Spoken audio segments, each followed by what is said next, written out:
NMA pristato pažangę automatinę laukų nuolatinio stebėjimo sistemą Alcis 2. Paanalizuosime konkretų lauką, kuriame tarp kitko šiuo metu ir esame. Atsidarėme Alcis LT ir turime laukų žemėlapį. Visos Lietuvos laukus galime matyti. Susiradom savo lauką, kaip matote, ir žiūrim, ką mes jame norime pamatyti. Pradėkim gal nuo derlingumo, kas yra aktualiausia. Kaip matote, čia yra tokia akutė, aš ją atrakinu. Iš karto atsiranda tam tikra spalva, kuri priskirta derlingumo žemėlapiui.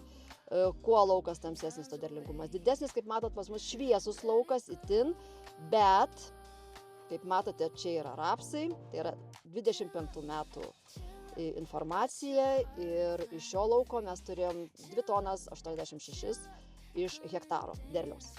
Toliau žiūrim, vėl užrakinam akutę.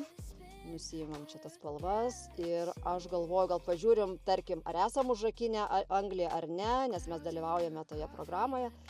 Atidarom akutę.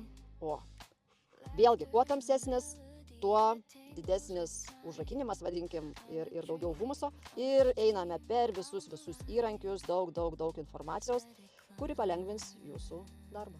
Primenu, kad sistema yra nemokama, lengvinanti NMA specialistų darbą ir tarnaujanti, žinoma, ūkininkui. Siekite mane artimiausiu metu, papasakosiu šios sistemos praktinę naudą.